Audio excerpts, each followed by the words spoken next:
Hey everybody, it's TR. Oop, got a duck.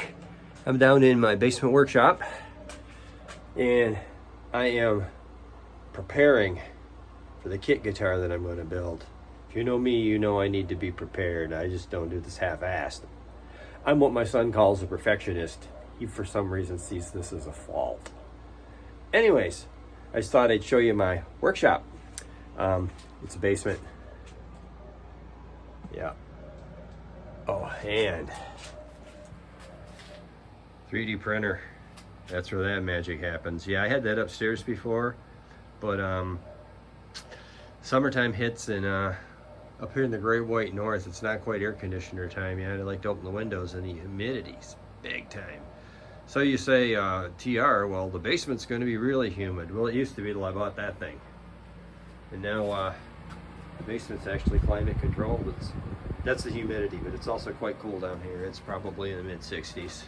And will be no matter how hot it gets outside, because that is ground level up there. And we're underground. So, tools. Somebody commented on the Scar My Guitar in Sean's video that, yeah, if you got all those tools, you can build that kit guitar. And he retorted back on, all you need is a drill and a jigsaw. And true. I'm thinking, I have this drill press, which is absolutely useless for working on guitars for the most part, because it is not deep enough. And I know, I think I saw a video where Sean took one of these and permanently mounted it where it sticks out from the wall so you can get underneath it and have more room. But I have a different solution. 28 years ago, I bought this gadget that goes with your handheld drill to turn it into a drill press. And the new ones that they have, the chuck and the drill goes on the top and it comes with a chuck. This one did not come with a chuck. You had to take your drill apart. 28 years ago, kids, we didn't have the internet and I couldn't get the drill apart. With the internet, I still had trouble getting it apart. There's a screw that is in the end that's counterclockwise. Well, it's backwards threaded. You got to turn it clockwise to take it out. Left-handed thread, I guess they call them. And I couldn't get it out even when I found that was left-handed thread. But I have this tool. And if you have stubborn nuts, bolts, whatever, if you heat them up, I heated it up till I heard a little crack. And then I took the screwdriver in, it just came out as easy as you please. And then you gotta put an Allen wrench in the chuck and set the thing on the bench and beat it with a mallet. And it unscrews. And then you screw this part on the bottom and screw this thing into the top. And I got a drill press. It's got like these springs and things that you can put down here, but the problem with that is it doesn't allow the drill bit to go very far past the bottom. So I took those out. I did some test holes. This is going to be for my string through. Some of these test holes were done trying to use a jig to drill straight. So you put this on there, you drill it, and then you use this as your guide. And these two are what I did with that, with mixed results on the back here. Actually, shitty results on the back. Then I got the little drill press right there. I got that figured out and I did this row. And there's that row on the back. I think this is gonna work. Any error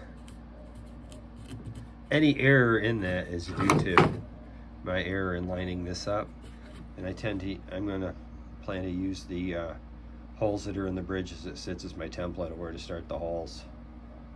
So I'm thinking that's gonna work. Okay, I don't have one of those fancy belt sanders that sits sideways and goes up and down, which is so great for making guitars, but my friend Ben did give me this. Just bang my head again. That's the hazards of being 6'2" and being down here. I think I can do some working like on the headstock shape and stuff using this. Don't have a router. I had one, gave it to my friend Ben, but it's a great big beast of a thing. It would not be a good router for working on a guitar. You really couldn't see what you're doing. underneath it. So my plan was to at some point get a smaller one, which would be good for like routing on guitars if I wish to do that. So I might think about that, but for now, to make the control cavity on that Tele kit fit my full-size pots, I'm just thinking about using the old Dremel tool here down here somewhere. I know I should clean this up. There, I got a Dremel, and I got some Dremel stuff. Jigsaw. I don't have a bandsaw or a scroll saw. I plan to use a jigsaw. Yeah, I got some other things down here. Son got me that for Christmas a couple of years ago. This comes in handy. Yeah, that's the back side of it. I left it that way so I can stick my vacuum in there and clean it out. I just haven't done that yet. But anyways, that's the shop. And this is where we're going to try and turn that crappy kit into a TR special.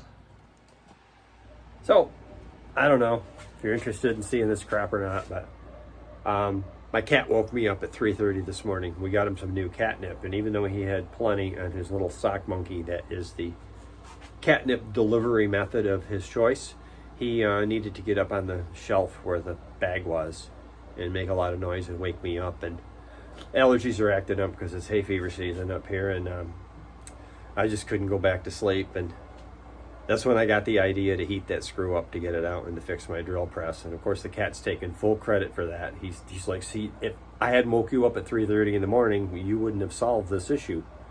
And that's the way cats are. So anyways, stay tuned. The parts are going to start rolling in next week.